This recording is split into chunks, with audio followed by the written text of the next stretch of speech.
Hi, and welcome back for the second lesson. This lesson is really important. It's all about self-talk.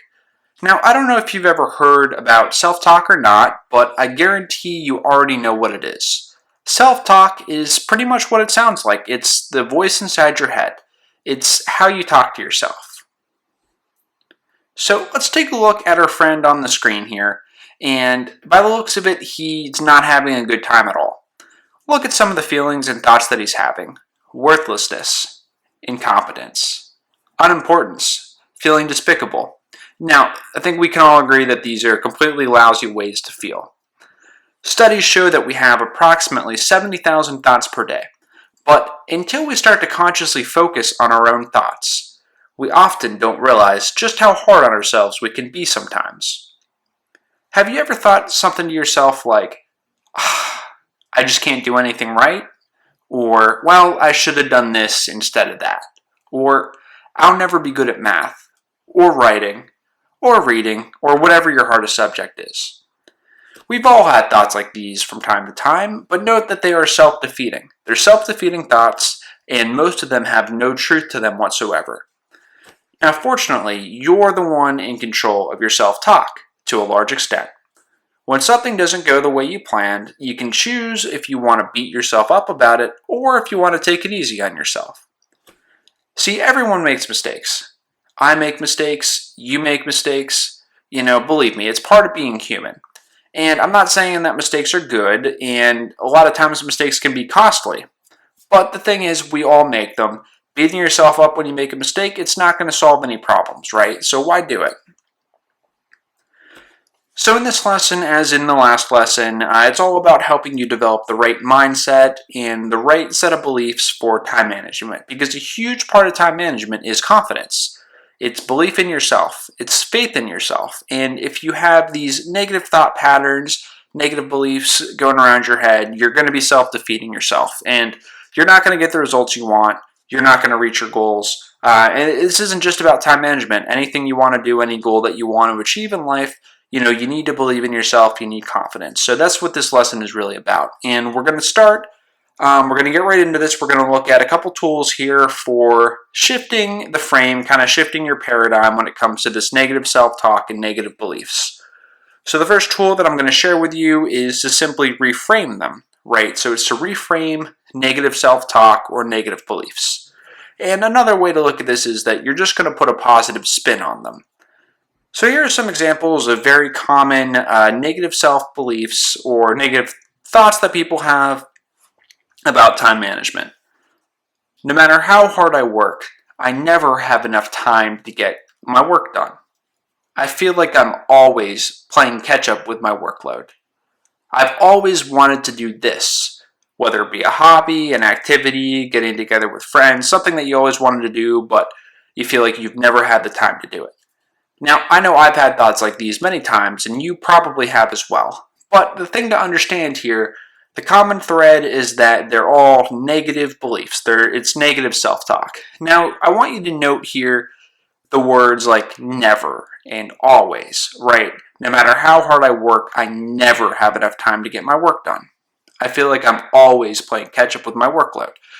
A good clue that you're having a negative self-belief is these kind of words, these absolute words, like never, always. So the first thing that you want to do when you have these beliefs is you want to become aware of them. You want to identify them. You want to, you start feeling like you're getting into a negative mindset, like, I can't do this. You want to stop and catch yourself, realize that you're having a negative feeling. A negative feeling exists, and this takes some awareness, takes some practice to kind of get in tune with your own thoughts. It's not easy, but that's the first step. You want to identify the limiting belief, and you want to question it. So you want to, if you catch yourself thinking something like, well, I just can't do this, I don't have enough time, you want to ask yourself, well, can I really do this? Do I really not have enough time? Okay, you want to be skeptical about these limiting beliefs because most of them are not true. And lastly, you want to put a positive spin on it. So we're going to go ahead, we'll keep going with this example. I don't have enough time to get everything I need to done. Now, this has felt like the story of my life for many years, right? There's only 24 hours in a day. You've probably felt this way before too. All right, so the negative belief is I don't have enough time to get everything I need to done. Now, how can we put a positive spin on this? What can we turn this into? Well, one way you could do it is to say, hey, if I work hard and I stay focused, I'll have more than enough time to get everything I need to done. Or I may not have enough time to get everything I need to done, but I can at least get the most important things done. So these are two examples of ways that you can kind of put a positive spin on it, right? So it takes some awareness, but as you go throughout your day, you catch yourself feeling stressed, like, I don't have enough time to do this.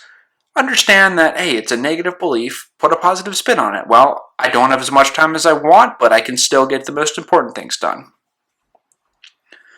All right, so that's the first tool. The second tool is champion statements, right? So when you're feeling stressed, what I want you to do is just stop, take a few deep breaths, pick one of these champion statements out loud, or say it out loud or in your head, whatever's comfortable. Repeat it about 10 times. So here are some examples. Now, you can call these power statements, affirmations, declarations. It doesn't really matter. This isn't something necessarily that I made up, although this is my own list here.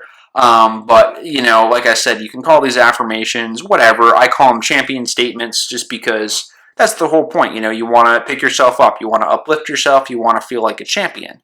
And that's the point here. So, I can do this. I've got this. I'm doing great. I can take it. I can stand it.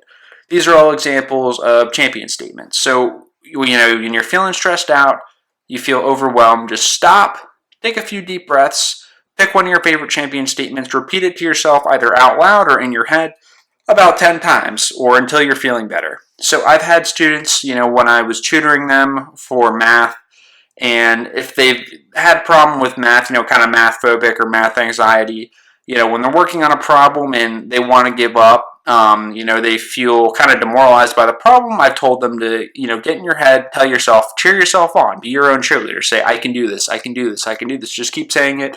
And, if you do that, you talk yourself through it, you can get through it, right? So whenever you're feeling stressed out, whether it's about time, you've got a lot on your plate, or in any other situation, a good thing to do is just, be your own cheerleader. Give yourself a pep talk.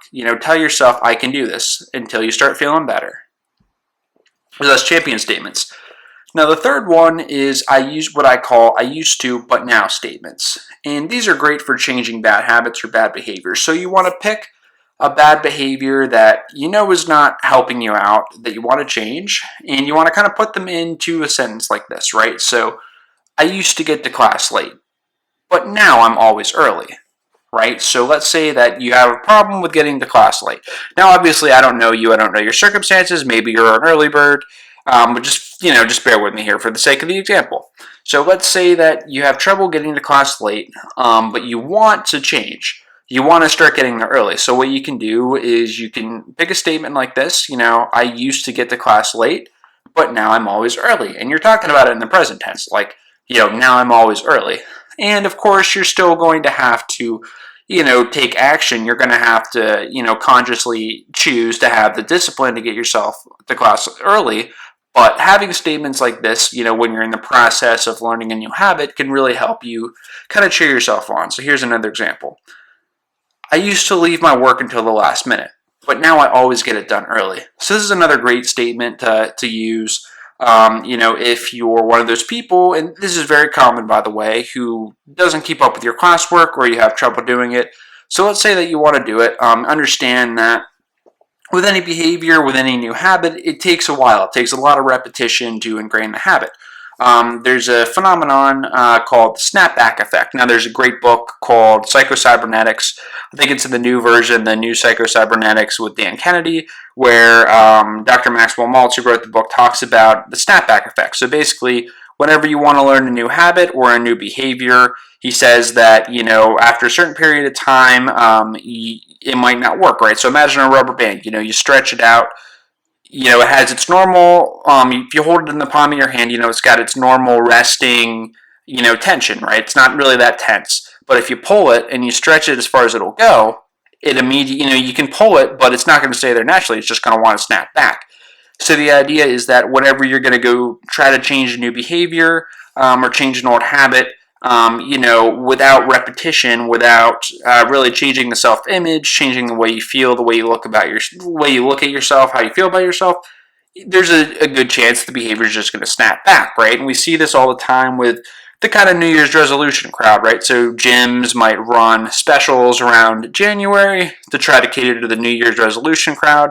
Some of the people that make resolutions to go to the gym and get back in shape, they stick with it for the rest of the year. But many of them don't. They get all excited, they get hyped up, they go to the gym, and they start working out for a couple weeks, and then sooner, before you know it, the patterns didn't stick. They're back to their old behavior patterns of not wanting to work out. And a lot of this has to do with that snapback effect. It's like a rubber band. You take a rubber band where it's at naturally, it's comfortable. You stretch it out, you can hold it that way. You can use brute force, but eventually it's going to want to go back. It's going to tend to snap back. So remember that snapback effect, and keep in mind that these "I used to, but now" statements are really good things to tell yourself multiple times throughout the day, or whenever you're feeling like you need to pick me up when you're trying to learn and develop new habits. So here's another example. "I used to procrastinate, but now I take action quickly." So that's a really good one. So what I recommend is, there's a whole PDF. You can download it. It's got a bunch of these "I used to, but now" statements like this, like "I used to procrastinate, but now I take action quickly." So you can use any of those statements, or you can make your own. Pick something that you want to work on. Like maybe it's something simple, like I want to be more organized. Okay, so what you do, get an index card or a sheet of paper and just write out, "I used to be disorganized, but now I'm always organized." I used to be unorganized, now I'm on top of everything. Something like that. Make it personal, make it something that is meaningful for you. And what you can do then is, maybe you get up in the morning, read it 10 times. Before you go to bed, read it 10 times. Do that for a couple weeks, maybe 3 weeks or so. And of course, you've still got to take action, right? You can't just read these statements and it's not going to work magic. But you've got to change your behavior. You've got to have the discipline to actually take action and get more organized. But in the meantime, to kind of give yourself some repetition, remind yourself of your goals, keep yourself focused. You can use your "I used to, but now" statement. All right, so that's kind of where we're at with this. Those are the 3 tools to help you shift your negative behavior, negative thoughts, and limiting beliefs. And so we're going to keep going with this a little bit here. The next lesson is all about visualization, another really powerful method to help you kind of break through your plateaus. But again, I just want to reemphasize here that this stuff is really, really, really important. So much so that I could make a whole course just on this kind of the mindset or the mental game, the inner game of time management. And of course, I didn't do that, but just be aware that this stuff is really, really, really important. These techniques are really powerful, and you really have to have the right mindset. Because, like I said, a huge part of time management is confidence. All right, it's feeling good about yourself, believing that you're on top of your schedule, and believing that you can do it. So from there, I'll see you in the next lesson.